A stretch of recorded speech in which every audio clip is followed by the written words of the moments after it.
మొదట్లో దేవునికి హృదయం దగ్గరైనప్పుడు ఎక్కడ కూర్చుంటారు తెలుసునా?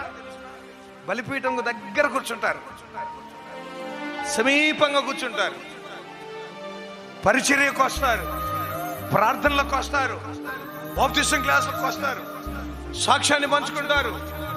హృదయము దేవునికి దగ్గరగా ఉంటే ఆయన పనుల్లో కూడా, ఆయన మాటలో కూడా నిలిచి ఉంటారు, ఆయన వాక్యములో కూడా నిలిచి ఉంటారు. హృదయము దూరంగా ఉంటే పరిచర్యలో, సాక్ష్యములో, వాక్యములో, బాప్టిజం క్లాసులో అసలు ఉండరు. కానీ వాళ్ళు మాత్రం మేము ఆదివారం చర్చికి వెళ్తున్నాం, తెల్ల బట్టలు కట్టుకుంటున్నాం, కరబర అంటున్నాం, స్తోత్రం అంటున్నాం. అయితే హృదయము దూరంగా ఉన్న వాళ్ళు ఇవి ఏం పట్టించుకోరు. వాళ్ళు వస్తుంటారు, కూర్చుంటారు.